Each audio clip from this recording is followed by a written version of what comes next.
Hi friends, welcome to Rouse Rising. My name is Katie and today I'm sharing with you a pantry restock video. Right now we're participating in the 3 Rivers Challenge, and that is a pantry challenge that Jessica over there hosts every single January so that we can use up some of the food items that might sit in the back of our pantry, so we can use up some of those items in our freezers that are getting ready to be freezer burnt. The key is to stay out of the grocery store and to make meals with whatever we have by any means necessary. This is saving us a ton of money and using through some food stores that we might otherwise neglect to use. So thank you, Jessica, for putting on this pantry challenge. There are so many channels participating. I hope you all check out the hashtag and watch everybody else's videos. I'm sure you'll find lots of inspiration there. If you've been around my channel for a while, you know that I have bulk food stores and I let all of my regular pantry containers run dry. I try to allow as many containers to go dry as I can so that I'm using through some of the items that I wouldn't normally grab for. And so in doing that, I'm able to cycle through all of my dry goods and not just certain things. So today I'm going to be refilling a bunch of my jars from my bulk food stores. So I'm going to show you a little bit of that. And also during this pantry challenge, I got a little weak and I gave in. My neighbor had a whole bunch of extra eggs. She had dozens upon dozens of eggs and she gave me a buy one get one free deal. So I got 12 dozen eggs and I am freeze drying some of those. I'm freeze drying some for her and I'm freeze drying some for my family. And that is going to add to our long-term food stores for our eggs, our protein foods. So that was really awesome that I got hooked up on that deal, and I'm so thankful for that. We're not going to the grocery store anymore for this pantry challenge, but stay tuned because we're going to do a huge Costco haul at the end of this pantry challenge. So beginning to mid-February, we're going to do that haul and we're going to restock our house with some much needed fresh produce and some convenience items. After spending the whole month cooking from scratch from all of these food stores, it'll be nice to take a break for a week or two and have some convenience items from Costco. So that's going to be really nice. Also, I want to tell you all, we have reached 33,000 subscribers and I couldn't have done it without each one of you supporting this channel. And I want to say thank you so much for your support. On this channel, I share all about holistic homemaking, lifestyle, and parenting. So if you're new around here and you're into all of that, go ahead and give my channel a subscribe because I would love to have you a part of the Rouse Rising family. And without too much more talking, we're gonna jump right into this pantry restock video. The first thing I'm gonna do though is start a loaf of bread because we used up the last of our bread for French toast this morning. So I'm gonna get that going so then I can restock all of my flours and all of my grains. So right here, I actually restocked my hard red wheat berries last week. So I'm gonna get going with these and mill some flour to make some bread.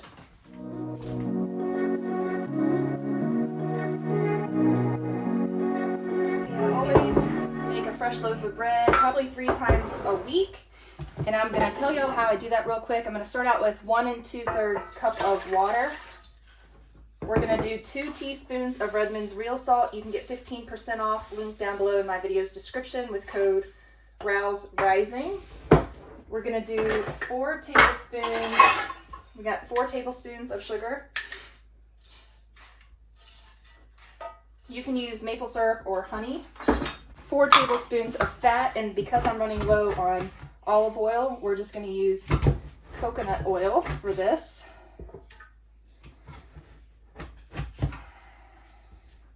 That should be enough of that.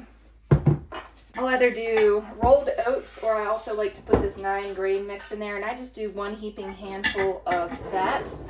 Next up, we're just going to let that sit and then we're going to mill our grains. 2 hard red wheat berries.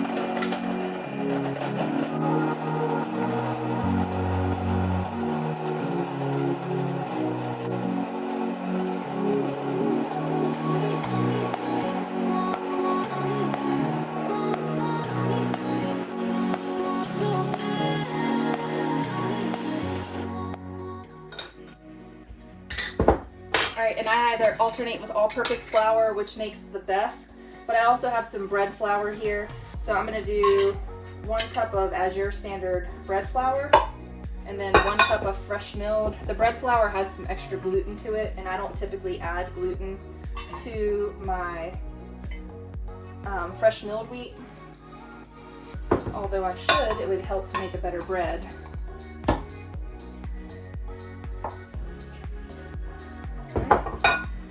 2 teaspoons of yeast. I meant to dump that underneath the flour, but it works both ways if you dump it on top of the flour too.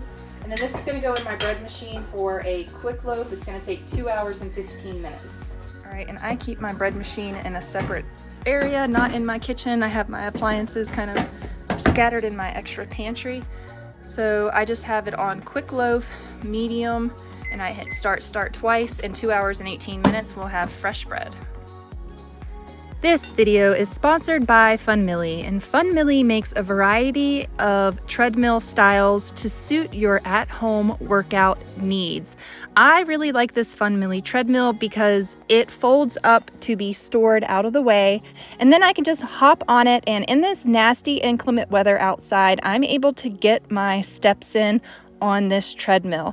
It has adjustable features. You can raise or lower the desktop. You can use this desktop to put your computer on, or an iPad, or some kind of device so that you can watch a show or listen to a podcast, maybe work on your computer and get your job done while getting your steps in.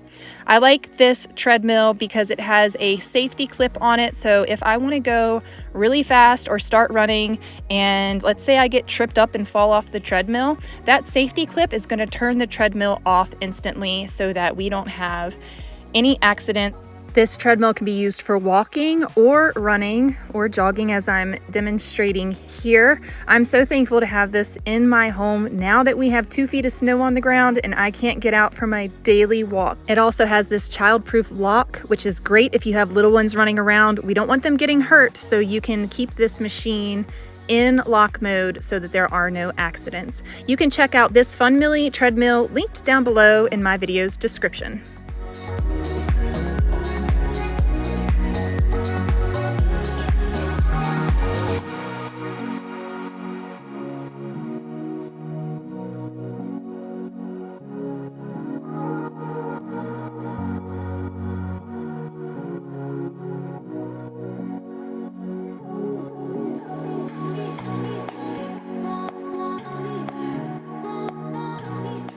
I let this bin of all-purpose flour run out about 2 weeks ago, so it has been sort of an adjustment, I would say, to my meals and to my bread baking to use different flours, or to use my fresh milled flour, or to use some bread flour that I had vacuum sealed in a glass jar last year. Well, flours, when they are ground, they start to lose their nutritional value once the berry is broken down into a flour. And so storing flours long term isn't the best idea, but storing wheat berries long term is actually a much better idea. So if you are looking to stock up wheat and flours, consider stocking whole wheat berries and saving your money to buy a grain mill, either a manual grain mill or an electric grain mill like I have. I do eventually want to get a manual grain mill for times when we may not have electricity. Now, I live in Southern Oregon, and recently we had a massive winter storm that had some areas of Oregon out of power for over 8 days. Basically, most of the state was shut down, and there were emergencies all over the place, and people just didn't have power. We were fortunate that we did not lose power, although we were prepared for a power outage.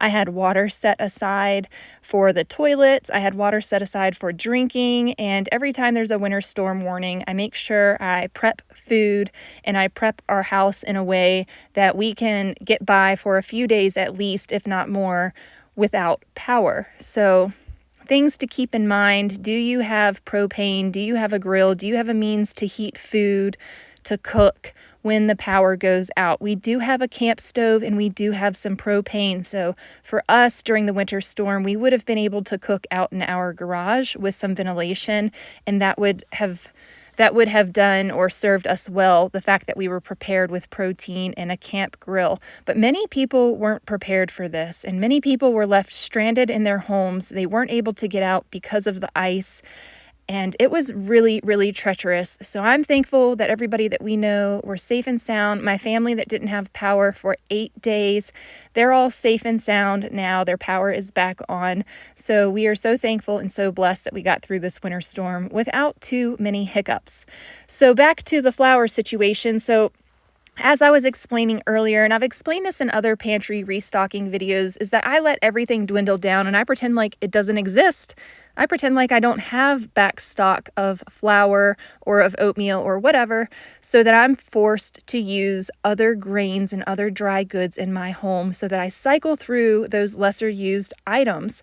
So you may have noticed that I used gluten-free flour in my baked goods recently, and I just didn't use any all-purpose flour the last couple of weeks during this pantry challenge because my container was empty, but now it's all full. So there you see I'm stocking up my hard white wheat berries. Now, hard white wheat berries are used for bread, and then your soft white wheat berries are going to be what you use for your pancakes, your cakes, your biscuits, and things of that nature. And I have both, and I also have hard red wheat berries, which are also a bread wheat. That is what you use to make your breads and things of that nature. They have more protein in them, so they're better for bread, whereas your soft white wheat, like I said, is pancakes, baked goods, cakes, things of that nature. Next up, I'm stocking, this is macaroni pasta that I bought in bulk from Azure Standard, and I keep a jar of it out, and that's what we dip from for our soups and macaroni and cheese and different pasta dishes. So I have got to refill that jar. It was halfway gone. I haven't been making a whole lot of pasta lately, but I have been using a cup here and there in soups. So I also have spaghetti in that bucket and some other different types of pastas stored in there. And by keeping them in buckets, it keeps the rodents out. Thankfully, we don't have any rodents inside of our home. We've never had a mouse or a rat problem, thank goodness. But keeping your long-term foods stored in plastic buckets is definitely going to preserve them longer and help extend the shelf life as well as protect your food from critters. All right, next up, what I'm doing is filling up a half-gallon mason jar with some basmati rice that I bought last year or the year before. If you've been around, you know that we prefer our sushi rice, and I will buy that in 50-pound bags. However, recently I opened up a bag of 50-pound rice, and it was about a quarter of the way. It had about a quarter of a bag left, and it was infested with bugs. So the key to keeping bugs out of your rice is to store your rice with bay leaves, but definitely all of your dry goods you want to stick in the freezer for a few days. If you have freezer space, you stick your dry goods in your freezer to kill off all the eggs, all the bugs, all the things that are living in your food. You can also do oxygen absorbers in Mylar bags and deprive the eggs and the bugs of oxygen, and that will keep them from hatching and infesting your food. So there's a variety of ways to do that. I know in Oriental countries, they do the bay leaf. So especially in like tropical areas where they'll have stacks and stacks of rice, bags of rice, they will stuff bay leaves all in between those bags and around those bags to keep the critters out of their rice.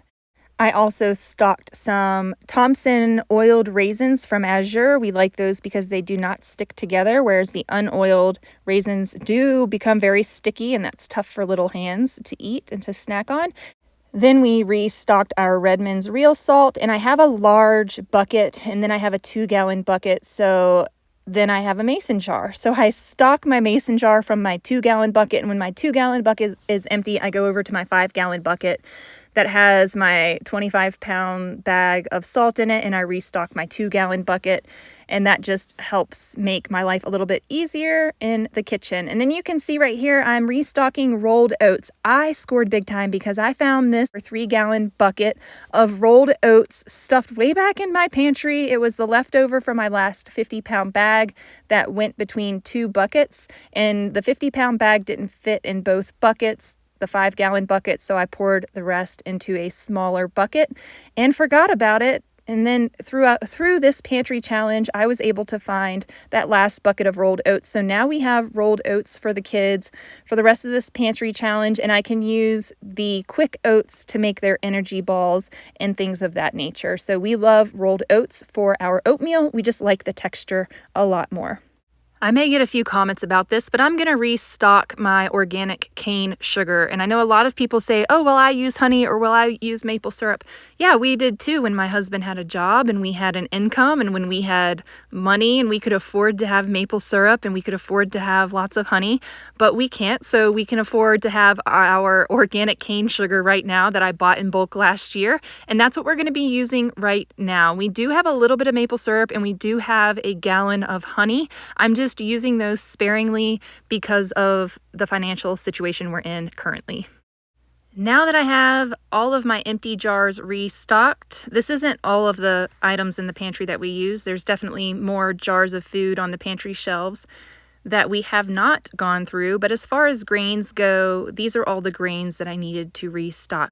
While in my pantry, I found these 3 half bags of chocolate chunks, so I'm going to consolidate them into a jar so that we can have easy access and I'm not searching around for random half-filled bags of chocolate in my cabinet. Anybody else? Bueller? So next up, what we're going to do is refill my kids' hot chocolate canister because it's wintertime, it's cold, and they drink hot chocolate. And about every other day we make hot chocolate. It just depends. So we're going to make some delicious hot chocolate. It's a really simple recipe, and I have all this dry milk that I stocked up last year or the year before, so this is a great time for us to be using up some powdered milk and cycling through it, and then I'll be restocking powdered milk when I do my pantry restock. I know a lot of folks are really concerned about using up food stores during the pantry challenge. I don't think the apocalypse is going to happen in the next 2 weeks, so I think most of us are safe to be able to do a pantry challenge and then to restock our food as finances and so on allow for. So coming up in February, we were gifted a gift certificate to Costco, and we are so appreciative for that. So thank you to the subscriber that sent that to us. And we also have a $500 credit to Costco because we have a Costco credit card that we have been charging our life to for the last 6 months or so. And we've been paying that off every month, and that has accrued bonus cash back from Costco in the amount of $500. So we have $1,000 that is not coming from our own personal pockets, so to speak, that we're going to be able to restock our pantry with. And I'm really excited about that because, like I said before, times are really tight. Now, we do have my husband's disability benefits. However, we are still waiting on some other financial situations to come through for our family, namely military benefits that are associated with him and his career. However, it's been rather difficult and there's been some hiccups along the way. So we are still without a solid income at this time. So we've really needed this pantry challenge to feed our family, and it's blessed us more than I can express to any of you. If you haven't done so already, start stocking your home with extra food. Should you encounter a financial difficulty in the future, a job loss, an injury, a health issue, so on and so forth, that puts you out of bringing home an income to feed your family. If you can stock away a bag of rice, a bag of beans every week, or a couple extra canned items every week, that's going to set you up for success. And I preach that a lot on this channel because we anticipated 3 years ago, that my husband was going to lose his job in the military. And with that anticipation, I went to work stocking and prepping my home so that we wouldn't suffer during this time. And my, oh my, we have not suffered. We have had full bellies every single day, and we are nourished. and well fed. That is for sure. Even though we don't have the extra funds to grocery shop right now, my family is thriving and surviving through this difficult time. And this pantry challenge has helped us make ends meet during a time we wouldn't have been able to otherwise had we not planned. At this time, we'd be asking for help. We'd be asking our family for support. I would certainly have to go back to work, but that is a challenge right now because Aaron needs my help and I need his help right now. I have been unwell and he is 100% disabled, so we have to work together to keep each other going. He will start working again in the spring, but again, his next career is seasonal, and it's also dependent on his ability to show up to work. Is his back going to be okay? Will he be able to work? We don't know. So one thing that prepping has done for my family has ensured that we're able to eat during this difficult time. I get a kick out of it when people say, "What are you planning for? The zombie apocalypse?" No, actually, I'm planning for some catastrophic event that's going to prevent us from having an income, being able to feed our family, whatever that may be. So preppers don't just prep for a civil war, zombie apocalypse, the nation going under, all these different things, all these crazy conspiracy theories. That is not why I began prepping. I mean, of course, running out of toilet paper at the grocery store was the catalyst that brought me to this point, but I probably wouldn't have done it if the whole pandemic hadn't happened and had we not been at risk for losing our income. The whole pandemic kind of turned everybody upside down on their heads. It made us all reevaluate our life. It made us evaluate our homes, our preps, our security, both food and financially. That is one thing that the positives that came from the pandemic was it really made us reevaluate our life situations. It made us all take a step back and take a look at what on earth are we doing? What are we doing? Seriously, what is happening in this country? What is going on? How do we prepare for the uncertainty?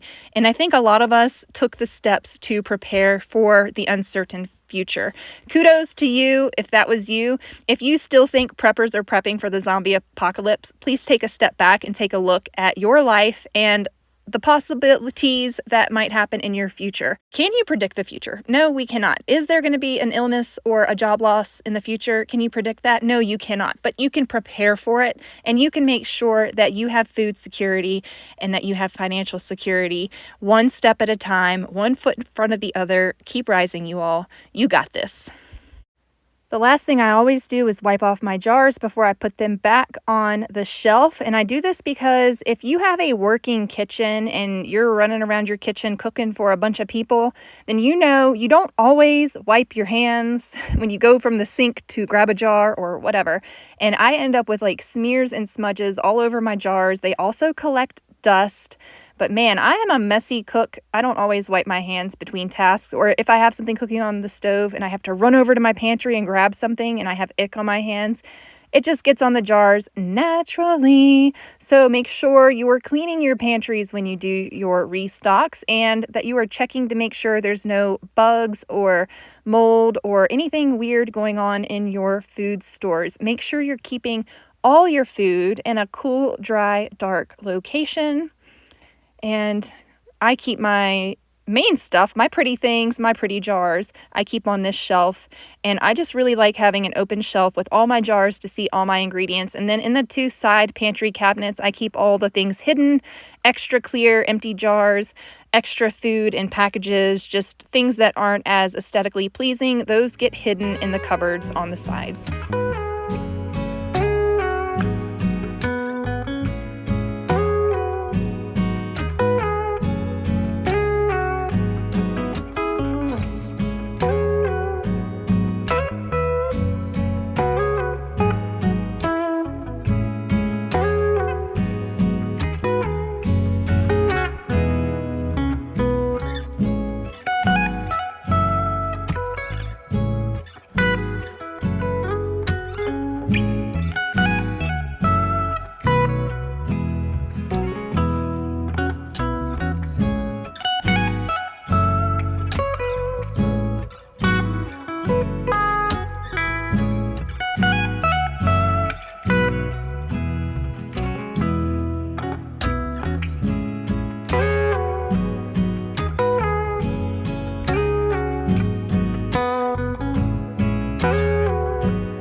for this pantry restock video. If you enjoyed it, give this video a thumbs up. It would mean so much to me, and I will see you in the next vlog. Bye!